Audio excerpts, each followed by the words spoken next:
Hello everyone, কেমন আছো তোমরা সবাই? আশা করছি খুব ভালো আছো। আমরাও কিন্তু বেশ ভালো আছি। আমার চ্যানেলের আরেকটি নতুন ভিডিওতে তোমাদের সবাইকে অনেক ওয়েলকাম জানিয়ে আজকের ভিডিওটা শুরু করছি। আজকে তোমাদের কাছে নিয়ে এসেছি উইন্টার স্পেশাল 2 ধরনের লাড্ডুর রেসিপি, যেটা শীতকালে কিন্তু আমাদের শরীরকে নানান রকম বেনিফিট দেবে। আর শীতকালে কিন্তু আমাদের শরীরকে গরম রাখতে এই সমস্ত ধরনের ড্রাই ফ্রুটস ভীষণভাবে হেল্প করে। আর এদের গুণাগুণ তো প্রচুর। যদি গুণাগুণ বলতে যাই তাহলে কিন্তু আজকের ভিডিওটা অনেক অনেক বড় হয়ে যাবে। তো চলো কীভাবে বানাচ্ছি সমস্ত প্রসেস তোমাদের সাথে শেয়ার করি, ঠিক আছে? আর যারা নাকি আলাদা করে ড্রাই ফ্রুটস খেতে চাও না, তাদের জন্য কিন্তু এটা একটা বেশ ভালো অপশান। যদি একটা লাড্ডু সারাদিনে খেয়ে নিতে পারো তাহলে কিন্তু সব ধরনের বেনিফিট তোমরা কিন্তু এর থেকে পাবে। আর কি কি উপকার পাচ্ছ সেটা তোমরা আস্তে আস্তে বুঝতেই পারবে। তো দেখো, এখানে সবার ফার্স্ট আমি যেটা নিয়েছি সেটা হলো খেজুর। খেজুরটা একটু ভালো মানের নেবে। আর এটা আমি প্যাকেটের খেজুর ব্যবহার করেছি। অনেক রকম খেজুর হয় কি ড্রাই হয়, সেক্ষেত্রে যদি তোমাদের খেজুর ড্রাই থাকে তাহলে একটু গরম জলে ভিজিয়ে রাখবেন, সেক্ষেত্রে সফট হয়ে যাবে। আর আমার খেজুরটা যেহেতু খুব সফট ছিল সেই জন্য কিন্তু আমার গরম জলে ভেজানোর দরকার পড়েনি। এখানে আমি নিয়েছি একদম শুকনো যে অ্যাপ্রিকট থাকে, সেই অ্যাপ্রিকট নিয়েছি। অ্যাপ্রিকটটাকে এভাবে বীজ বের করে আমি গরম জলে দিয়ে ভালো করে আগে ধুয়ে নিয়েছি, তারপর গরম জলে কিন্তু ভিজিয়ে রেখেছি যাতে এটা একটু সফট হয়ে যায়। তো ব্যাস, এদিকে আমার বাইন্ডিং করার যে জিনিসগুলো সেগুলো আমরা নিয়ে নিয়েছি। তোমরা চাইলে ফিগ নিতে পারো, যেটাকে বলে ডুমুর। তো এখন কিন্তু অনলাইনে বা যে কোনো স্টোরেই পাওয়া যায়, সেটা সেগুলো তোমরা সেটাও নিতে পারো। আমার ঘরে আঞ্জির ছিল না, তো সেজন্য আমি কিন্তু নেইনি। আচ্ছা, এখানে কী কী ড্রাই ফ্রুটস নিয়েছি দেখাচ্ছি। সব একটা বাটির মাপেই নিয়েছি। আমন্ড নিয়েছি 1 বাটি, কাজু বাদাম নিয়েছি 1 বাটি, ওয়ালনাট যেটাকে বলে আখরোট সেটা আধা বাটি নিয়েছি, আর পেস্তা নিয়েছি এখানে 3 চামচ মতন। আর এখানে শুকনো নারকেল হয় না, ড্রাই কোকোনাট, সেটা নিয়েছি আধা বাটির একটু বেশি। আর এখানে মিষ্টি কুমড়োর বীজ যেটাকে পাম্পকিন সিড বলে, সেটাও কিন্তু আধা বাটির মতন নিয়েছি। চারমগজ নিয়েছি আধা বাটির থেকে একটু কম। আর এখানে তিল নিয়েছি। তিল ভীষণই ভালো, অবশ্যই তোমরা তিল অ্যাড করবে, আর কিছু অ্যাড করো না করো। তার সাথে নিয়েছি মাখানা। মাখানা কিন্তু আমাদের শরীরের জন্য ভীষণই ভালো, শুধু ভালো বলতে না, হাড় মজবুত করে এবং নানান রকম কাজে, বললাম না, প্রচুর বেনিফিশিয়াল। তোমরা একটু গুগল করে নিতে পারো, দেখতে পারো কোন জিনিসের কি কি বেনিফিট আছে। তার সাথে নিয়েছি এখানে তিল তো বললাম, তার সাথে নিয়েছি পোস্ত, ঠিক আছে? তো সমস্ত জিনিস একদম রেডি। আর এখানে তোমাদেরকে দেখাচ্ছি যে আজকে আমি আমার ঘরে কিছুটা সর জমিয়েছিলাম, সেটা দিয়ে ঘি বানিয়েছি কড়াইটাতে। তো এই ঘিটাই, এই যে দেখো ঘিটা বানিয়েছি, এটা আমি এটা দিয়ে করব না, আমি আমুলের ঘি দিয়ে কিন্তু আজকের পুরো রেসিপিটা করব, ঠিক আছে? তো এই কড়াইয়ে, যে কড়াইয়ে ঘিটা বানিয়েছিলাম সেই কড়াইয়ে কিন্তু আমি সমস্ত জিনিসগুলো ফ্রাই করব। সবার ফার্স্টে 2 চামচ ঘি দিয়েছি, তার মধ্যে আমন্ডটা আর কাজু বাদামটা দিয়ে একসাথে ভাজবো। সব জিনিস কিন্তু তোমরা একসাথে দিতে পারো না, কারণ এক একটা জিনিস, কোনো জিনিস খুব তাড়াতাড়ি ভাজা হয়ে যায়, আবার কোনো জিনিস ভাজা হতে একটু সময় নেয়। তো সেজন্য কী কী জিনিস একসাথে ভাজবে আমি এই ভিডিওতে তোমাদের দেখিয়ে দেবো, ঠিক আছে? তো কাজু বাদাম আর আমন্ডকে কিন্তু বেশ একদম লো টু মিডিয়াম আঁচ করে কিন্তু ভেজে নেবে। যখন দেখবে এরকম হালকা হালকা একটু কালার আসা শুরু হয়েছে, তখন কিন্তু নামিয়ে নেবে। খুব বেশি আঁচ দেবে না, তাহলে কিন্তু ড্রাই ফ্রুটসগুলো পুড়ে যাবে আর ভেতর থেকে কিন্তু একদম ভালোভাবে ফ্রাই হবে না। তো তারপর এখানে আমি আরও 1.5 চামচ থেকে 2 চামচ মতন ঘি অ্যাড করে দিয়েছি, সব টেবিল স্পুন, ঠিক আছে? আর এখানে তারপর মাখানা আর আখরোট দিয়ে দিয়েছি। আখরোট দিয়ে কিছুক্ষণ নাড়াচাড়া করে তারপরে আমি এখানে মাখানাটা অ্যাড করেছি, দিয়ে খুব ভালো করে ক্রিস্পি করে ভেজে নেব। মাখানাটা হবে কিভাবে বুঝবে? একটা মাখানা নিয়ে একটু হাতে এভাবে প্রেস করবে, দেখবে মাখানাটা গুঁড়ো গুঁড়ো হয়ে যাচ্ছে, তখনই বুঝবে যে মাখানাটা কিন্তু ভাজা হয়ে গেছে। তারপর এটাকেও নামিয়ে রাখছি। আর এখানে তারপরে আমি আরও 2 চামচ মতন ঘি দিব। ঘি অবশ্যই অ্যাড করতে হবে এখানে, ঠিক আছে? এখানে এবার পাম্পকিন সিড আর চারমগজ, তার সাথে কিন্তু তিল, আর এখানে দিয়ে দিচ্ছি পোস্ত, ঠিক আছে? তো খুব ভালো করে এই 4টা জিনিসকে খুব সুন্দর করে ভাজবে, ভাজা ভাজা করে নিবে, একদম হালকা লো টু মিডিয়াম আঁচ করে। একটু গন্ধ বেরোতে শুরু করবে, তারপর কিন্তু এই ভাজাটা একদম নামিয়ে নেবে। তারপরে কয়েকটা কিশমিশ দিয়েছি, আর এখানে শুকনো নারকেলও কিন্তু দিয়ে দিয়েছি, দিয়ে বেশ ভালো করে আস্তে আস্তে করে ভেজে নিয়েছি।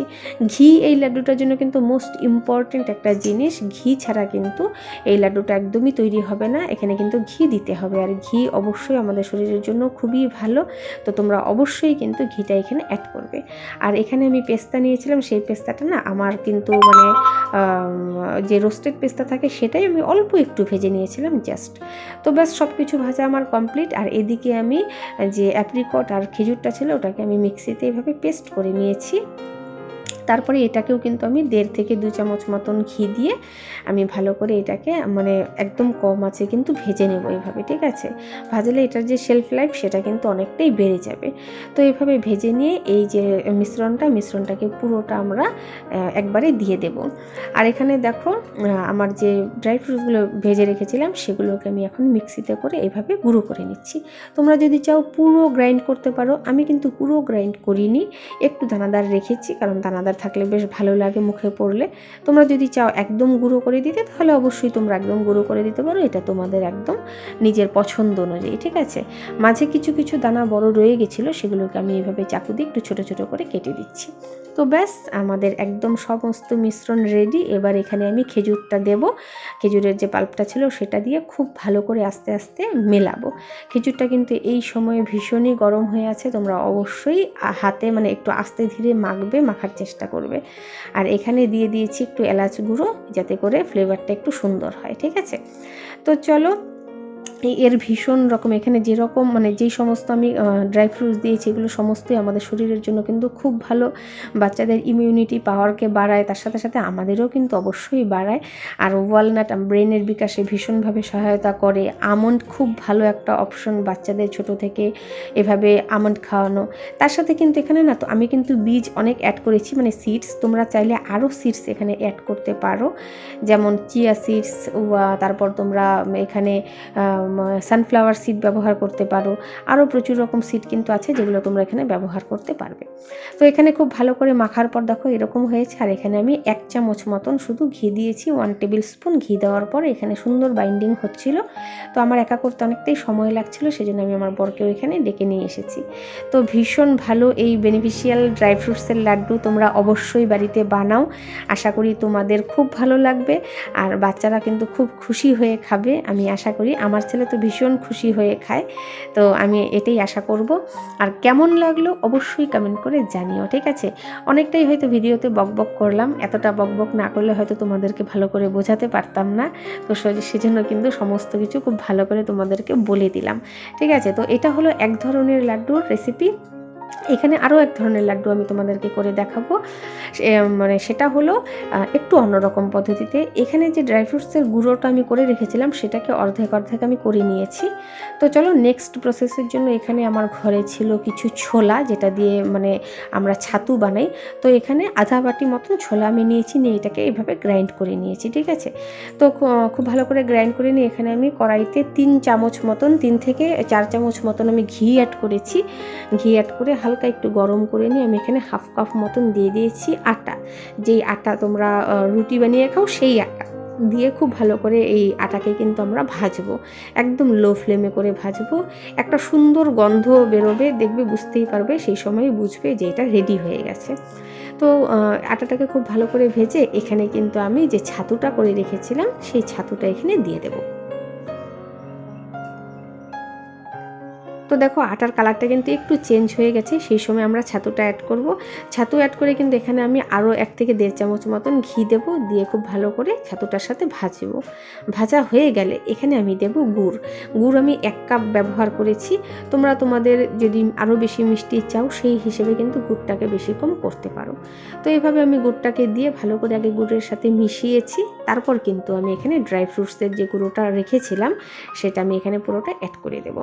এখানে আগের থেকে এলাচের গুঁড়ো আমি মিশিয়ে রেখেছিলাম, তোমরা অবশ্যই এলাচ গুঁড়ো দিও, তাহলে করে গন্ধটা সুন্দর হয়। একটা জিনিস আমি এখানে তুলতে একদম মানে ভুলে গেছি, স্কিপ হয়ে গেছে, মোবাইলটা অন করতে পারিনি। এখানে আমি আধা কাপ গরম জল অল্প অল্প করে মানে দিয়েছি, আর এরকম ধরনের ডার্ক কালার চলে এসেছে, যেহেতু আমার গুড়ের কালারটা একটু ডার্ক ছিল। জল দিয়ে যখন নাড়তে থাকবো তখন কিন্তু এইভাবে বাইন্ডিং চলে আসবে, তোমরা নামিয়ে নেবে সে সময়।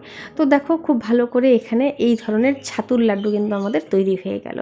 এটা খেতে আরেক ধরনের টেস্ট ছিল, আর এটার মিষ্টিটা একটু বেশি ছিল ওই আগের লাড্ডুটার থেকে, ঠিক আছে, যেহেতু এবার আমি গুড় অ্যাড করেছি।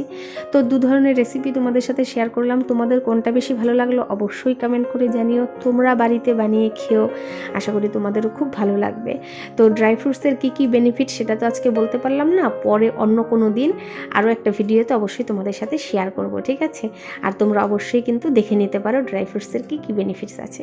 তো চলো বন্ধুরা, আজকের মতন ভিডিওটা এখানেই রাখছি। এগুলোকে আমি ফ্রিজে স্টোর করব, যতদিন খুশি স্টোর করে কিন্তু তোমরা খেতে পারো। তো চলো, দেখা হচ্ছে পরবর্তী আরও একটি নতুন ভিডিওতে। ততক্ষণের জন্য সবাই তোমরা খুব ভালো থেকো, সুস্থ থেকো, টাটা।